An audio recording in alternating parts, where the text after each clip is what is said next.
Засгийн газар орон сууцчлалтын тусгайлсан банк байгуулахаар ажлын хэсэг бий болгосон. За тэгвэл тухайн банк нь арилжааны банкудад зөвхөн их үүсвэрийг хямдаар олгох зориулалттай байна гэж сангийн сайд мэдээллээ. За мөн төрийн банкны бүтэц чиг үүргийг өөрчлөн орон сууцчлалтын банк болгох боломжгүй гэлээ.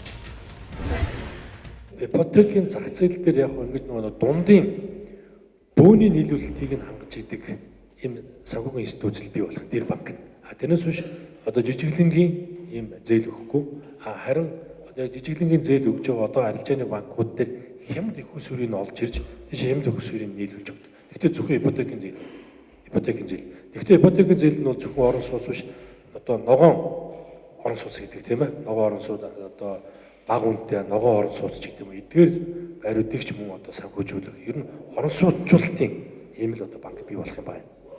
За тэгэхээр яг хуу энэ бол бас яг энэ барилгын салбараар дамжаад мөн л бас энэ одоо хувь хвшлийг дэмжих ийм л бас бодлого. За дээрэс нь энэ одоо төрийн энэ орон сууцчлалтын бодлого одоо сүүлийн жилүүдэд одоо Улаанбаатар хотод хэд одоо хүн ам төвлөрж байгаа. Тэгэхээр орон сууцчлалтыг өдөө орон нутг руу төвлөрүүлэх, Улаанбаатар хотын хэд төвлөлийг задлах энэ олон одоо хөгжлийн бодлоготой ингээд уялдаад явах юм байна.